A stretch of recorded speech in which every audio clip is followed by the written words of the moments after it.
अस्सलाम वालेकुम। तो आज हम पढ़ने वाले हैं बिज़नेस एथिक्स। इसको हम 2 लेक्चर में कवर करेंगे। फर्स्ट लेक्चर में हम पढ़ेंगे कि एथिक्स क्या होते हैं और बिज़नेस एथिक्स क्या होते हैं। तो पहले हम पढ़ेंगे difference between morals values and ethics. इन दोनों में डिफरेंस होता है। मोरल वैल्यूज़ जो होती हैं ये एक लैटिन वर्ड है जिसका मतलब होता है काम करने का तरीका, और एथिक्स जो होते हैं वो होते हैं हमारे एक ग्रीक वर्ड है जिसका मतलब होता है कि किरदार। मैं आपको इसे एक एग्जांपल से समझाती हूँ कि जो एथिक्स होते हैं ना वो डिपेंड करते हैं हमारे सिचुएशंस के, हमारे क्या उस टाइम जो कंडीशन है उस पे क्या अप्लाई हो रहा है। लाइक अगर मेरा कोई फ्रेंड है और वो अगर झूठ बोलने से उसकी जान या उसकी नौकरी बच सकती है तो फिर मैं कहूँगी कि मैं उसकी साइड पर बोलूँगी। मतलब झूठ बोलना एक गलत है, लेकिन मैं अगर उसका प्रॉफिट है उसमें उसको प्रॉफिट हो रहा है तो मैं अगर झूठ बोल के उसका भला कर दूँगी तो ये एक एथिक्स कहलाता है। कि एथिक्स जो होते हैं ना वो हमारे हालात पर, कंडीशंस पे चेंज हो जाते हैं। लेकिन जो दूसरी साइड पे मोरल्स होते हैं वो हमारी कंडीशंस या सिचुएशंस पे चेंज नहीं होते। अगर हम लोग कहते हैं कि झूठ बोलना गलत है तो वो गलत ही है। अगर मैं वो किसी अच्छे वजह से कर रही हूँ या कोई गलत बात से भी बोल रही हूँ तो झूठ झूठ ही है। मोरल्स जो होते हैं वो चेंज नहीं होते किसी के लिए। मोरल्स की कंडीशंस कभी चेंज नहीं होती। हम मोरल्स जो होते हैं वो हमारे रूल्स रेगुलेशंस होते हैं। इसी तरह अगर किसी बिजनेस में एक रूल बन गया है, एक राइट बन गया है, एक प्रिंसिपल बन गया है तो उसको तोड़ना बिल्कुल गलत है। अगर वो इसको तोड़ रहा है इस वजह से भी कि वो किसी के लिए भला हो रहा है उसका, तो वो गलत ही कर रहा है, वो टोटली गलत है। मोरल्स पे आप कभी भी कोई गलत नहीं कर सकते। और जो एथिक्स होते हैं उसमें हम लोगों को एथिक्स में जैसे आप लोगों को बताया कि एथिक्स जो होते हैं ना वो कंडीशंस बाय कंडीशंस हम लोग चेंज कर सकते हैं। कि अगर क्या कहते हैं हम लोग डिसाइड खुद करते हैं इस चीज़ को कि हमारे लिए गुड और बैड क्या है। एथिक्स में ये होता है। तो नेक्स्ट में पढ़ेंगे हम बिजनेस एथिक्स क्या होता है। बिजनेस एथिक्स जो होते हैं ना वो हमारे वो मॉरल्स वैल्यूज़ होती हैं, वो राइट होते हैं जो हम अपने बिजनेस में बना देते हैं। मतलब मैंने एक बिज़नेस स्टार्ट किया तो मैंने अपने बिजनेस में बता दिया, मैंने वार्न कर दिया, मैंने इस चीज़ को क्या कहते हैं लोगों को बता दिया, अपने एम्प्लॉयज़ को अवेयर कर दिया इस बारे में कि मेरे बिज़नेस के ये रूल्स रेगुलेशन हैं, ये एथिक्स हैं। इसके हिसाब से ही हर कंडीशंस, हर फैसला, हर डिसीजन होगा। सोशल रिस्पॉन्सिबिलिटी जो होती है वो ये होती है कि मैं जो भी फ़ैसला ले रही हूँ अपने एथिक्स के हिसाब से, जो भी मैंने एथिक्स बनाए हैं उसका डिसीजन मैं ले रही हूँ, उस पर इन्वायरमेंट, मेरे एम्प्लॉयज़, मेरे कस्टमर पे क्या इफ़ेक्ट आएगा। कि जो भी वो सबसे ज़्यादा मैटर करता है हमारे बिज़नेस एथिक में। सबसे ज़्यादा मैटर ये चीज़ करती है कि हम लोग जो भी बिज़नेस एथिक्स बना रहे हैं, हम लोग बिज़नेस डिसीजन ले रहे हैं, वो हमारे बाहर की इन्वायरमेंट, माहौल, एम्प्लॉयज़, हमारे काम करने वाले लोग, कस्टमर्स, और जो हमारे क्या कहते हैं कस्टमर्स हैं वो लोग, इसका क्या इम्पैक्ट होगा पड़ेगा उस चीज़ पर। अब हम पढ़ेंगे stages of moral and ethical development. ये जो है ना एथिक्स और एथिक्स डेवलपमेंट ये बनाए गए हैं Kohlberg theory of moral development में। कोलबर्ग की एक थ्योरी थी जिसमें उसने कहा था कि जो एथिकल डेवलप होते हैं ना वो पर्सन टू पर्सन वेरी होते हैं। लाइक फर्स्ट उसने कहा कि प्री कन्वेंशन में ये सामने लिखा हुआ है जैसे कि individuals mainly put their self interest first, follow rules mainly due to fear of punishment और होप ऑफ रिसीविंग रिवॉर्ड्स। मतलब कि प्री कन्वेंशन ऐसा है जिसमें कोई भी इंडिविजुअल कोई भी बिजनेस में काम कर रहा है वो अपने पर्सनल इंटरेस्ट को पहले देख रहा है।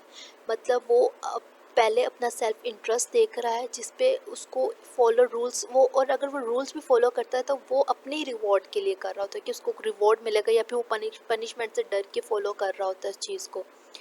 तो ये जो प्री कन्वेंशन होती है ना, ये टोटली डिपेंड करती है कि इंसान जो है ना वो अपने डिसीजन मेकिंग जो भी कर रहा होता है वो सिर्फ अपने अपनी ही सेल्फ इंटरेस्ट के लिए कर रहा होता है। लाइक अगर उसको इस चीज़ का डर है कि मुझे इस चीज़ पे पनिशमेंट मिलेगी तो वो काम अच्छे से करेगा, वो भी अपने ही लिए कि मुझे पनिशमेंट ना मिले, और उसको कोई रिवॉर्ड मिलेगा तो वो भी अपने बेनिफिट के लिए करेगा कि मुझे से रिवॉर्ड मिलेगा।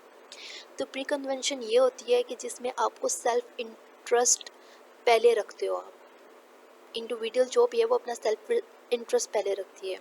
और जो सेकंड है कन्वेंशनल, कन्वेंशनल जो होता है उससे एक प्री कन्वेंशनल से थोड़ा अप है कि इसमें जो एक पर्सन होता है वो थोड़ा सा मैच्योर हो चुका होता है, वो थोड़ा मैच्योर होता है सोच में कि वो क्या कहते हैं, जो बिज़नेस के रूल्स रेगुलेशंस होते हैं उसके हिसाब से काम कर रहा होता है, उनको मद्देनज़र रख के ही हर डिसीजन ले रहा होता है कि ये मेरे बिज़नेस के रूल हैं, मुझे इस हिसाब से ये काम करना है। वो कोई अपनी सेल्फ पर्सनल प्रिंसिपल नहीं बनाता किसी भी तरीके का, वो सिर्फ उस हिसाब से ही काम कर रहा था जो ऑर्डर्स उसको मिले होते हैं कन्वेंशनल में। और प्री कन्वेंशनल में सेल्फ इंटरेस्ट को जो पर्सन होता है वो सबसे ज़्यादा प्रायोरिटी पे रखता है। कन्वेंशनल में जो पर्सन होता है वो बिजनेस के ऑर्डर के मुताबिक ही काम करता है। और पोस्ट कन्वेंशनल में जो होता है वो इंडिविजुअल जो होता है ना वो फॉलो करता है पर्सनल प्रिंसिपल। मतलब कि अगर उसको लग रहा है ये मैं अगर अपना ये ये जो है, अगर बिजनेस का ये ऑर्डर मिला हुआ है लेकिन ये रूल रेगुलेशन है, लेकिन अगर उससे किसी का फ़ायदा नहीं हो रहा है, नुकसान हो रहा है, तो वो उसको चेंज करेगा, वो अपने लिए चेंज करके आगे बढ़ेगा कि वो नहीं उस ऑर्डर को नहीं मानेगा और वो उसका बेनिफिट किसी दूसरे का देखेगा। इसको कहते हैं पोस्ट कन्वेंशनल कि अपने प्रिंसिपल पे फॉलो करना। मतलब बिजनेस के प्रिंसिपल को फॉलो नहीं करना, अपने प्रिंसिपल्स को जो आपको सेटिस्फाई कर रहा आप उस चीज़ को फॉलो कर रहे हैं।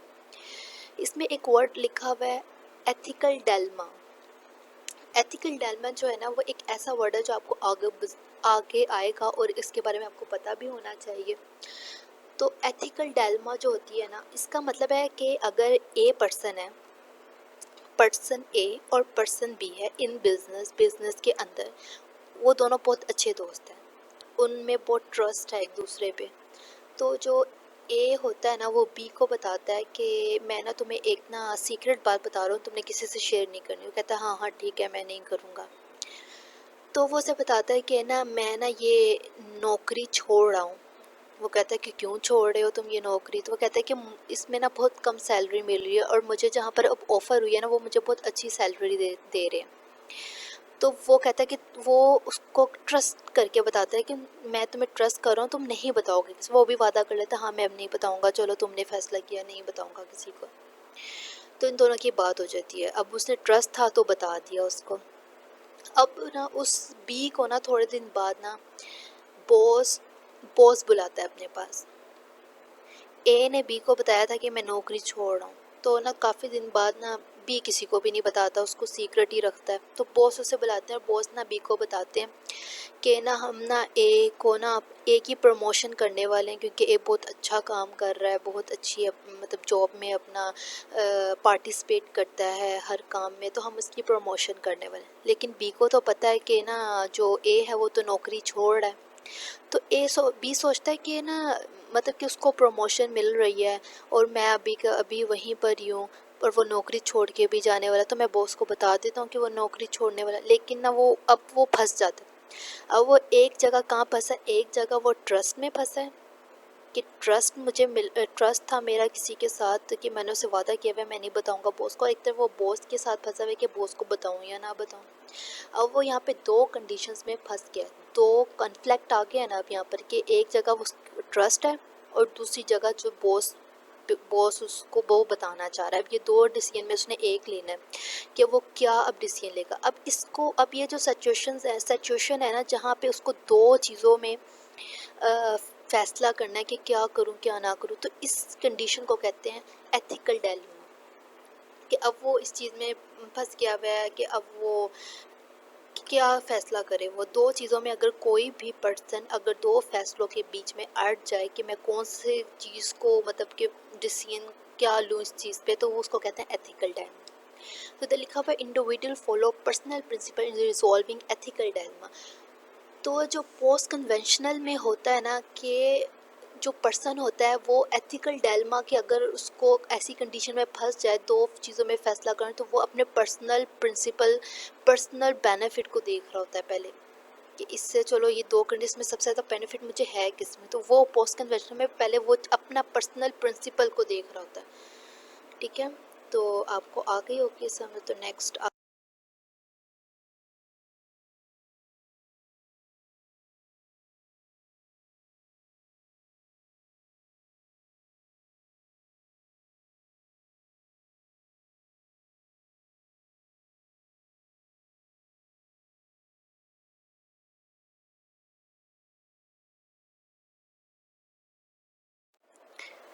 तो अब ये आगे है कॉमन बिजनेस एथिक्स चैलेंजेस।